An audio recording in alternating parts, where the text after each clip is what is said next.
and Jill here. Good day. Welcome to the House Academy Show, entertaining real estate investment talk.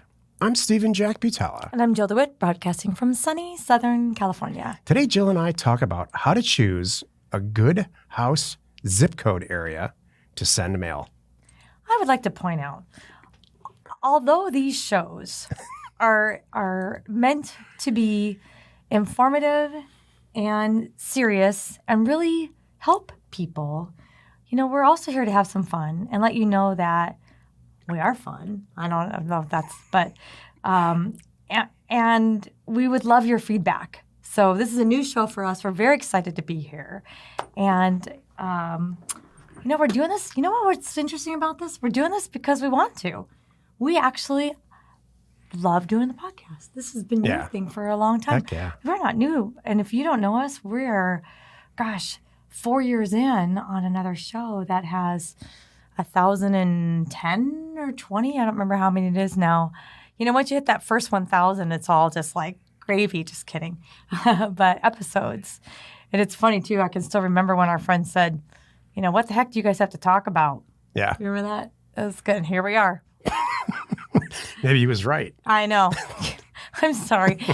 Well, let me back up and say, I'm sorry. Maybe we have nothing left to talk about, and that's what this show is. So, and I apologize. Just kidding. I look at our numbers with a microscope every day, and we're getting lots of new listeners, and it's good. Well, we want your feedback. If you don't know us, this is who we are. If you want, you want to dial it up, dial it down, you want to get a question in there, as Steven's going to say, bring it. Yeah. So before we get into the topic, let's take a question posted by one of our members on the houseacademy.com online community. It's free. Stanley asks, how do you choose the best zip code in a market? So I have to say this question on the House Academy environment, the forum, is what prompted this topic, because it's a very basic, good question. And I've spent a ton of time devising a system that yields perfect, very consistent and predictable results. Let's just say that. Today's topic, I'm going to just go right into the show instead of just answering the same thing. Yeah. Today's topic, how to choose a good house zip code to send mail. This is why you're listening. So you're sitting in a house environment, probably where you live, and you're saying, well, how do I know which houses deserve to get a letter from me or an offer? And so this is my answer to that. And this is what we teach in the program, and our members are experienced a tremendous amount of success with it. In every relatively urban market, there's multiple zip codes. And if you just Google zip code map, let's say, you'll find out all kinds of sources to look at a map of which zip codes cover and then what the boundaries are. Lucky for us, this day and age, places like Realtor.com and Redfin.com have this huge back-end available data that's free. So what we do is I'll take Mesa, Arizona as an example. Mesa is exactly 10 zip codes. So I pull all the data from Realtor.com and or Redfin.com, line up all 10 of those zip codes, and I see which one has the best days on market. You know, how long does it take to sell a house? How many days on market does a house have to be before it gets sold? So that we want it to be low, preferably less than 30. We look at things like new list to sold, like how many new listings come into the market versus get sold that month. Hopefully that number is less than 1 or 100%, depending on how you look at it. More houses get sold than get listed. And there's lots of other statistics like that you can pit these zip codes against each other. And two of them, one or two, or maybe 4 or 5, are really going to shine. So what's the result of that? Like why does this matter? Well, it matters because whoever's selling this property or managing the sales side of it, I manage the buy side, Jill manages the sell side, doesn't need her life to be difficult. Right? Yeah. I'm sorry. Are we talking about houses here or just life in general? Yeah, all of that. We really don't want our life to be difficult ever. As a husband, do you want to leave a bunch of dishes in the sink and make your life difficult? Or do you just want to clean them up and have a nice time? I can come up with 50 of those. I bet you can. So all kidding aside, you want to make sure that where you're sending this mail out, because a very consistent number, regardless of where you send this mail out, they're gonna sign this and send it back. We're getting reports as low as 800. Yesterday, you listened to a show with a member, Andrew Peacock, who's getting every 800 units he purchases a property. For us, it's a little closer to 800. For new people, it's a little closer to 3,000. But the fact is, it works. And the longer you get into this, the more practice you get, the more specific you get in an environment, the better those numbers get. So that, from an information standpoint, is exactly how we ensure our success of a mailer, and we know where to send mail.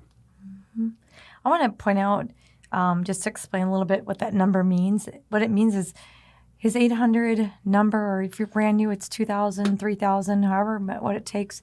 That's all the way to the end. That means you have enough interest that comes back at your offer price. You research those houses, they meet your criteria, you narrow it down, and you pick a house and you pull the trigger and you buy it. There's no negotiating. They're interested, and they're interested at your offer price. For me, that's what's huge. That's the real value, and that's why you make it easy. I've always said, hey, just make my phone ring, and now not only do you make my phone and my team's phone ring, but you have it ring with the right people holding the right offer, where it's just kind of like, we just have to decide, do we really want it? Now, do we still want the house? And let's just get it going. Those statistics also indicate too, and exactly what Jill said, but to take it a step further, those statistics indicate that people want to buy houses in that environment for some reason, or they want to live there. Let's just say that.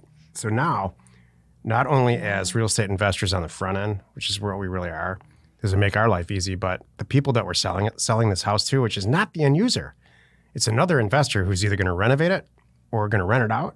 We just made their life a lot easier too, because we're in an active market. Yep. So what takes a half hour to an hour up front, this research really knocks out a lot of problems for people down the line, and keeps them coming back. It's wonderful. It's amazing what we have our hands on now.